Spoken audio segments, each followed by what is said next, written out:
Had finished till verse 2.30 और मैंने बताया था कि वर्स 11 से 30 तक में भगवान ने वो इटर्नल सोल के बारे में बात की है। और मैंने ये बार बार कहा था कि उन्होंने जब इटर्नल सोल के बारे में बात की तो उन्होंने उन्हीं शब्दों का प्रयोग किया which is normally used to describe God, and I just want to start off by giving you a glimpse of that. Verse 7.25 chapter 7 का वर्स 25 जो है, इसको सुनिए। ये वर्स है, न अहम प्रकाशः सर्वस्य योग माया समावृतः मूढ़ो अयम न अभिजानाति लोको माम अजम अव्ययम।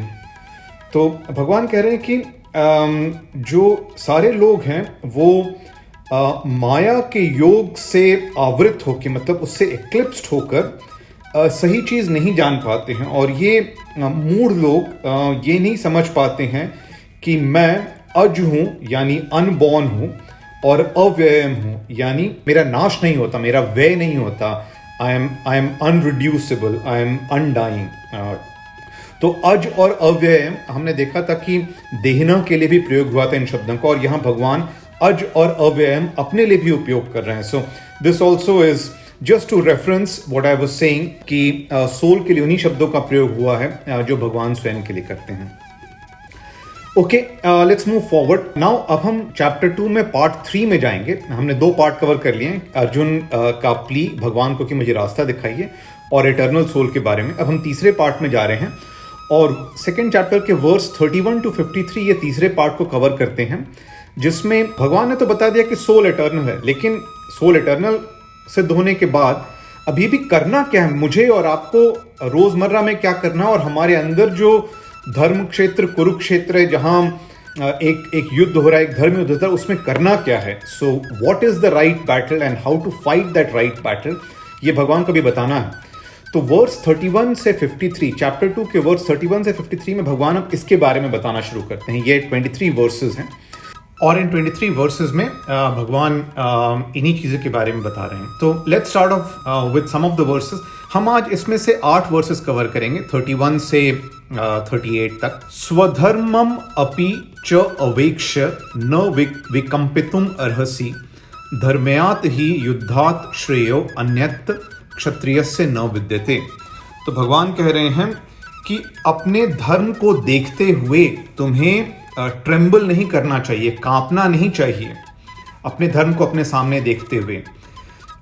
धर्म के युद्ध से बेहतर कुछ और क्षत्रिय के लिए नहीं होता है, नहीं एग्जिस्ट करता है। देयर इज नथिंग बेटर और more propitious for a kshatriya than righteous battle. ये बहुत ही इंपॉर्टेंट श्लोक है, और इसका एक शाब्दिक इंटरप्रिटेशन तो ये है कि क्षत्रिय जो सोल्जर है उसके लिए धर्म के युद्ध से बड़ा कोई युद्ध नहीं है, और उसको देख के आपको उसके सामने से भागना नहीं है। पर ये हर एक के लिए एप्लीकेबल है। अगर आप स्टूडेंट हैं तो ज्ञान प्राप्त करना वो आपका धर्म युद्ध है। अगर आप एक बिजनेसमैन हैं तो आपका जो बिजनेस है उसको बेहतर करना, उसको आगे बढ़ाना, उसमें वो प्रोडक्ट्स बनाना जिससे लोगों को आप बेच सकें और उसके बदले में आपका बिजनेस आगे बढ़े, वो आपका धर्म युद्ध है। अगर आप पेरेंट हैं तो अपने बच्चे को सही मार्ग दिखाना, उसको अच्छी तरह से बड़ा करना, वो आपका धर्म युद्ध है। और आपका जो धर्म क्षेत्र कुरुक्षेत्र, जिसमें इंटरनल बैटल हो रहा है ब्लाइंड धृति के पक्ष में, यानी ब्लाइंड सेंसेस के पक्ष में, और बुद्धि, इंटेलेक्ट और योग के पक्ष में, वो धर्म युद्ध भी आपका धर्म युद्ध है।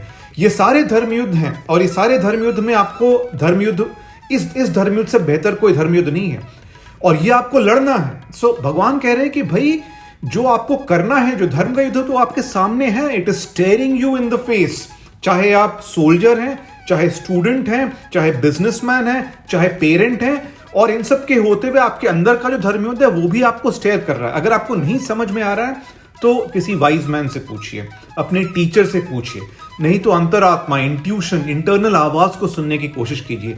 But it is literally steering you in the face, वो आपके सामने है, और उस धर्म युद्ध से बेहतर और कुछ भी नहीं है आपके लिए। So this is verse 31, right.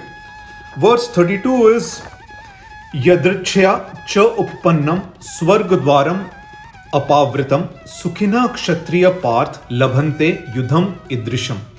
तो भगवान कह रहे हैं कि हे पार्थ, वो क्षत्रिय सुखी हैं, वो ब्लेस्ड हैं जिनको इस तरह का युद्ध मिलता है, क्योंकि ये तो उस तरह है कि वो किसी खुले हुए स्वर्ग के द्वार के सामने पहुंच गए हैं जस्ट बाय चांस, इच्छा से। तो अगेन इसका इंटरप्रिटेशन उन सब कॉन्टेक्स्ट में लीजिए, राइट। ये सोल्जर के लिए तो सही है, बट अगर आप बिजनेसमैन हैं तो भी ये इससे बेहतर आपके लिए कुछ नहीं है। ये युद्ध आपको लड़ना है। अगर आप स्टूडेंट हैं तो भी युद्ध आपको लड़ना है। पेरेंट हैं तो भी अपने बच्चे को सही शिक्षा देकर सही तरीके से बड़ा करना, वो युद्ध आपको लड़ना है। आपके अंदर का युद्ध भी आपको लड़ना है, क्योंकि ये आपको एक खुला हुआ स्वर्ग का द्वार मिल चुका। वर्स 33 इज अथ चेत त्वम इमं धर्म संग्रामम न करिष्यसि ततः स्वधर्मम कीर्तिम च हित्वा पापम अवाप्स्यसि। भगवान कह रहे हैं कि अगर तुम इस धर्म के संग्राम को नहीं करोगे तो अपने स्वधर्म, अपने कीर्ति का तुम हत्या करोगे और पाप को प्राप्त करोगे। ये वर्स 33 है। देन वर्स 34 है अकीर्तिम च अपि भूतानि कथिष्यन्ति ते अव्ययम संभावितस्य च अकीर्तिम मरणात् अतिरिच्यते। तो भगवान कह रहे हैं कि ये अकीर्ति जो है, अकीर्ति से सारे लोग तुम्हारे बारे में बिना रुके हुए तुम्हारे बारे में हमेशा परपेचुअली खराब बातें कहेंगे। और किसी संभावित का मतलब किसी ऑनरेबल व्यक्ति के लिए अकीर्ति से बेहतर तो मरना है। तो डिसऑनर एक्सीड्स डेथ। भगवान कह रहे हैं कि men will speak of thy ignominy forever, to a man of repute dishonour is worse than death. Again, अगर आप स्टूडेंट हैं और आप भाग गए पढ़ाई से, तो लोग आपके बारे में अकीर्ति की बातें करेंगे और वो मरने से बेहतर है।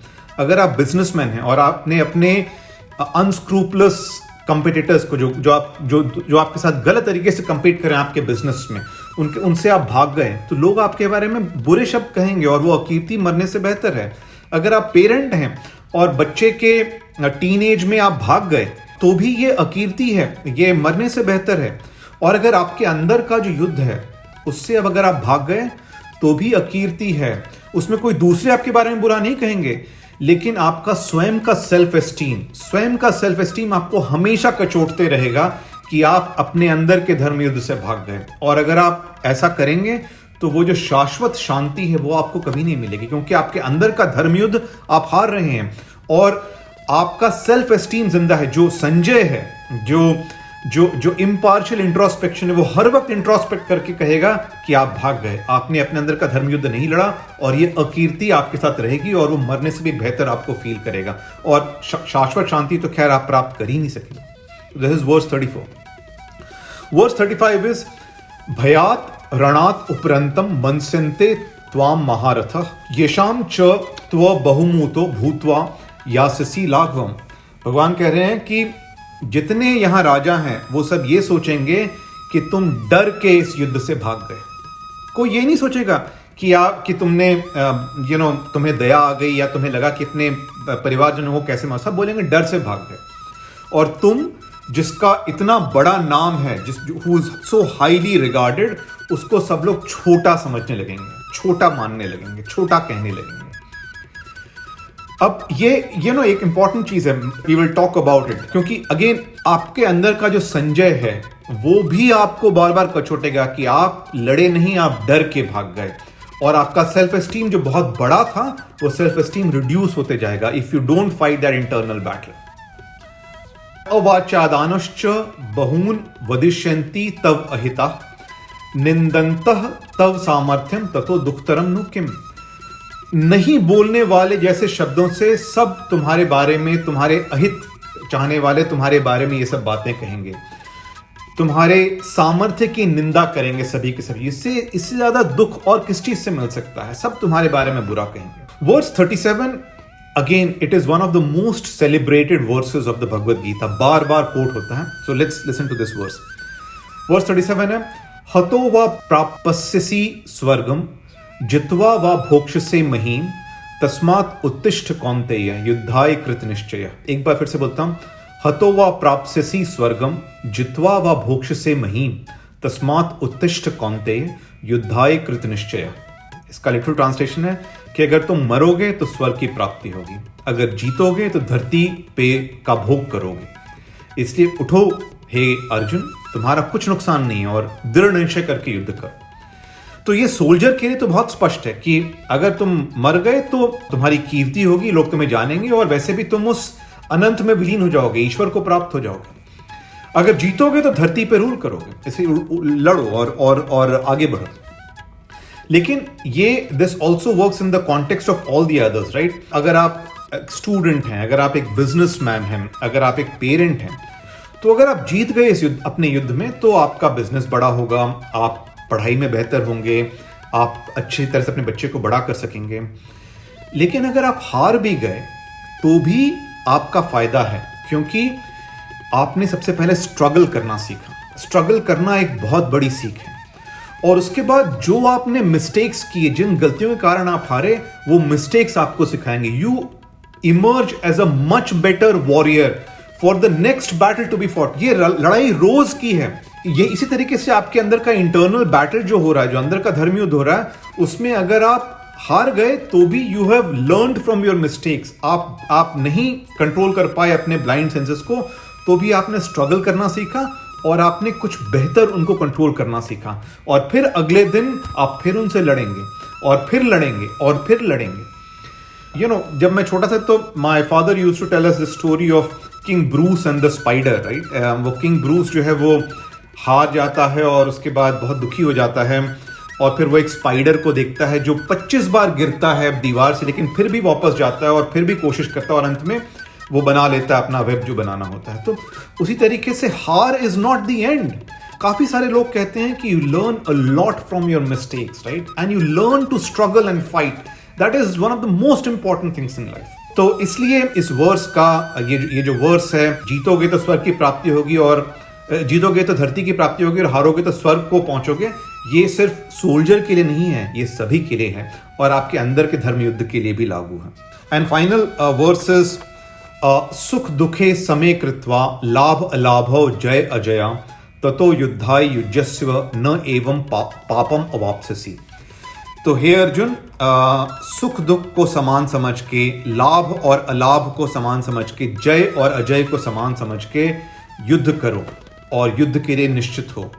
इससे तुम्हें कभी पाप नहीं मिलेगा। तो ये वर्स 38 है। अब इन वर्सेस को अगर आप देखें तो बेसिकली भगवान कह रहे हैं कि ज्यादा ढूंढने की जरूरत नहीं है। धर्म का युद्ध जो आपके सामने है, आप जो भी हैं, जहां पर भी हैं, आपके सामने एक धर्म क्षेत्र है और वो युद्ध आपके सामने है। वो युद्ध में आपको लड़ना है, आप भाग नहीं सकते उससे। वो युद्ध आपके सामने, ढूंढने की जरूरत नहीं है आपको। और अगर ढूंढना पड़ रहा है तो ask a wise man, ask a teacher और ask your intuition. So this is basically what God is saying, right? So your righteous duty is the duty that you have to follow. So that is the essence of these verses. I will just cover one more verse, 2.33. 2.33 एक बार सुन लीजिए। इसमें है कि अथ चेत त्वम इमं धर्म संग्रामम न करिष्यसि ततः स्वधर्मम कीर्तिं च हित्वा पापम अवाप्स्यसि। मतलब अगर आप ये धर्म युद्ध को नहीं करेंगे, हे अर्जुन, अगर तुम इस धर्म के युद्ध को नहीं करोगे तो अपने स्वधर्म और अपनी कीर्ति की हत्या करोगे और पाप को प्राप्त करोगे। तो ये क्वेश्चन है कि क्या गीता वायलेंस को प्रीच कर रहा है? नहीं, that is not true. Non violence भी एक रेजिस्टेंस है, नॉन वायलेंस भी एक युद्ध है।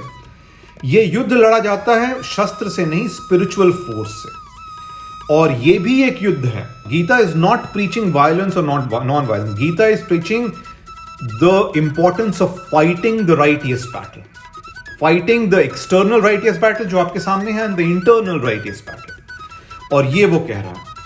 अब नॉन वायलेंस का मतलब ये भी नहीं है कि आप पहुंच गए, आपके घर में किसी ने अटैक कर दिया और आपने बोला कि भाई मैंने तुम्हें माफ किया और अब मैं यहां से जा रहा हूं, अपना घर उसको दे दिया। नहीं, इट इज रेजिस्टेंस।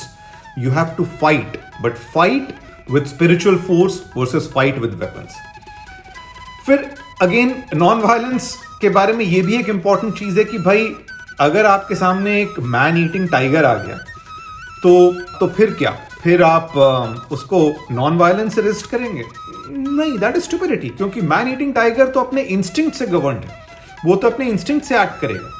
तो इसलिए कौन सा युद्ध किस तरह से लड़ना है, कहां वायलेंस और कहां नॉन वायलेंस लड़ना है, वो इंपॉर्टेंट है। और इसलिए मैंने शुरू में आपको कहा था कि कर्म करो योग के साथ, और योग में 3 शब्दों का प्रयोग मैंने किया था। परसिवरेंस के साथ किया हुआ कर्म, राइट प्रिंसिपल्स के साथ किया हुआ कर्म और राइट डिस्क्रिमिनेशन के साथ किया हुआ कर्म। एक मैन ईटिंग टाइगर के सामने अगर आप नॉन वायलेंस से रेजिस्ट करेंगे और युद्ध लड़ेंगे, then that is not the right weapon to fight that battle.